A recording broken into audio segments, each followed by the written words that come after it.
आपल्या सर्वांना शुभ सकाळ, शुभ दिवस. आरोग्यासाठी एक पाऊल पुढे टाकूया. अनेक विकार दूर करण्यासाठी योगाचा अभ्यास करूया. आजच्या अभ्यासामध्ये आपल्याला हातांसाठी सूक्ष्म अभ्यास करायचा आहे. बऱ्याच वेळेस काय होतं, आपल्या हाताची जी बोटं आहेत, हे हाताची बोटं याच्यामध्ये बधिरता येते, कमजोरी येते. आपले बोट आपल्याला पाहिजे तसे लवचिक राहत नाहीत आणि मग बऱ्याच वेळेस होतं, आपली इच्छा असते पण आपले बोटं तसेच ताठ राहतात. त्याच्यानंतर या ठिकाणी जो खांदा आहे, हा जो कोपरा आहे, हे जे मनगट आहे, या ठिकाणी विनाकारण दुखायला लागतं. बऱ्याच वेळेस काय होते की मनगटामध्ये सूज येते, त्याच्यानंतर खांदे पण दुखत राहतात. मग आज आपल्याला हातांसाठी सूक्ष्म अभ्यास करायचा. हा सूक्ष्म अभ्यास अत्यंत सोपा आहे. तर कसा अभ्यास करायचा तर आपण बघूया. मग आता बघा, तुम्हाला सहज बसायचं आहे. सहज बसल्याच्या नंतर दोन्ही हात असे पुढे घ्यायचे.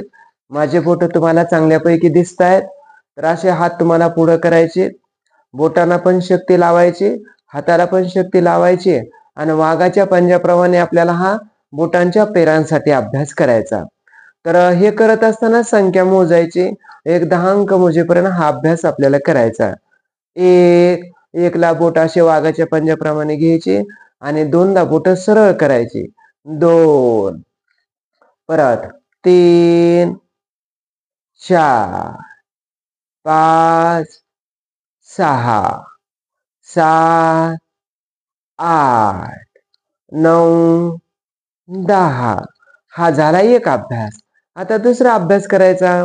आता हे जे आपण हात असे केलेत तर अंगठेमध्ये घ्यायची, मुठी दुमडायच्या आणि बरोबर अशा स्पर्श करायच्या. स्पर्श केल्याच्या नंतर आपल्याला जो मनगट आहे, हे मनगट आपलं दुरुस्त झालं पाहिजे किंवा मनगटामध्ये लवचिकता आली पाहिजे. तर बघा, हे असं करायचं. आपल्याला सहज मनगट स्पर्श करायची, असे जोडायचे आणि असं सावकाश गोल अभ्यास करायचा. 1, 2, 3, 4, 5, 6. हाच अभ्यास उलट करायचा.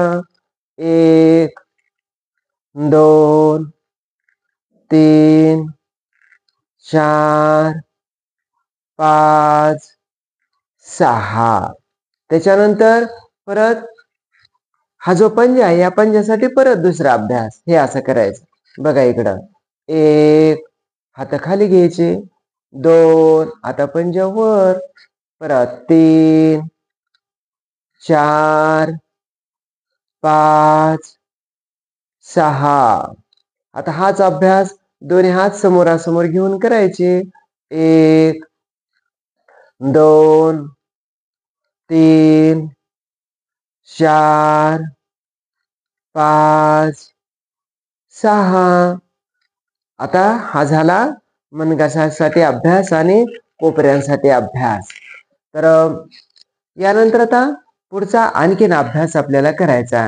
हा अभ्यास आपल्याला शोल्डरसाठी जो शोल्डर दुखीचा त्रास आहे, हा त्रास कमी करेल. मग हा अभ्यास कसा करायचा बघा, दोन्ही हात असे शोल्डरवरती ठेवायचे, दोन्ही कोपरे असे जोडायचे. वर जाताना श्वास घ्यायचा, हे असं वर जाताना श्वास घ्यायचा आणि खाली येताना श्वास सोडायचा. तर करूया मग. 1, 2, 3, 4,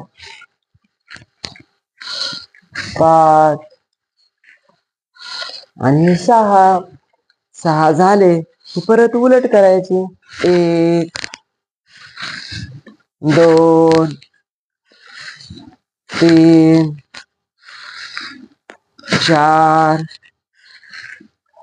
5, 6. छान. तर असे तुम्हाला अंक मोजून, आपल्याला जर जास्तचा वेळ असेल तर तुम्ही 10, 20 अंक मोजून ह्याची आवर्तन करू शकता. तर असा रोज जर अभ्यास केला तर हातामध्ये येणारी बधिरता, बोटामध्ये येणारी बधिरता, हाताला येणारी सूज, कोपऱ्याला येणारी सूज, खांदेदुखीचा त्रास, हे सगळा त्रास तुमचा कमी होणार आहे. आणि म्हणून आरोग्य फार महत्वाचं आहे, तर आरोग्यासाठी आपण थोडासा वेळ देऊन हा अभ्यास तुम्ही केला पाहिजे. तर आज आपण इथेच थांबूया.